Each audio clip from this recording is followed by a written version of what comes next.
Welcome back, everybody. It's a brand new episode of 5 Minute Majors. I'm your host, Derek Harper.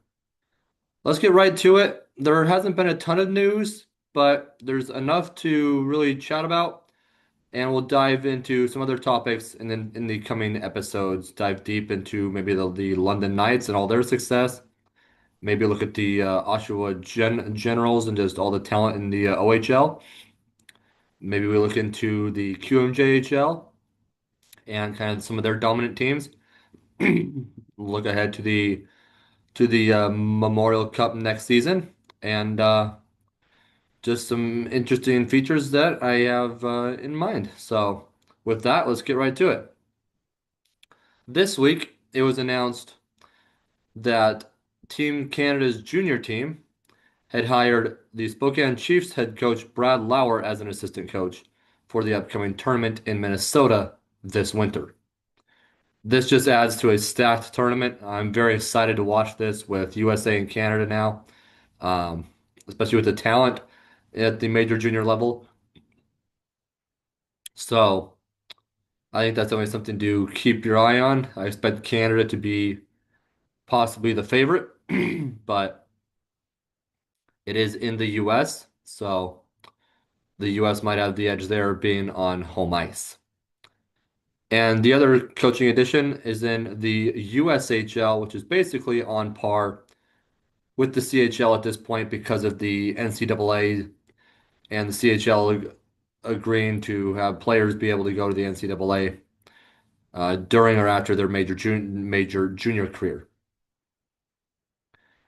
It was announced by the Tri-City Storm on Tuesday that they had hired former NHL coach John Torchetti. He is the 11th head coach in franchise history. In addition to his head coach responsibilities, John will fulfill the role of director and president of hockey operations. So, big news there. Whether the OHL or whether the USHL and the CHL ever play any competition against each other, that's yet to be seen. I think it'd be very fun to see. And maybe, like I said, they could add the USHL as one of their CHL leagues, but obviously that would require a lot of kind of restructuring geographically and with how the USHL is kind of in that OHL footprint. So we'll see what happens there.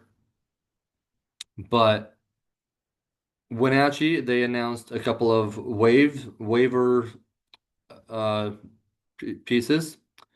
Brendan G and Deegan McMillan. Brendan is a goaltender and Deegan is a forward. Wenatchee needed to get down to their allotment of 20-year-olds, and so those two now become free agents. Every year teams have to do this. We wish them the best, obviously, and it sucks for the players, but at the end of the day, what matters is the talent level for the team so they can try to compete for a league and Memorial Cup. So we'll see what happens there. I know Bliss has the best interest in mind, and I know he's going to have that team really competitive, I think, sooner rather than later. So, in addition to that, the preseason is ramping up very soon, actually, mid-August for the QMJHL.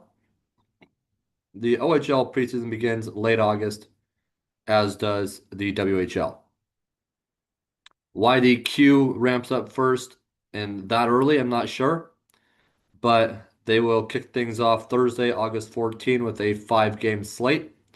The OHL on Friday, August 29, and the WHL on Saturday, August 31st.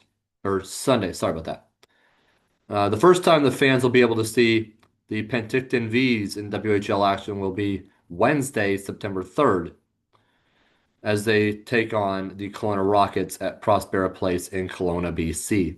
That rivalry will be, I think, very chippy, but fun to watch. So next season should be really exciting in the WHL. No big expansion news as far as Chilliwack, but they're still set to take the ice at the Chilliwack Coliseum for the 2026 to 27 season. If any management news comes up there, we'll keep you posted. But so far, it's been quiet still there and quiet in the OHL and the QMJHL. Obviously, there have been rumors in the past in both of those leagues, but until that happens, we'll keep you posted on anything that comes up. Until next episode, I'm Derek Harper.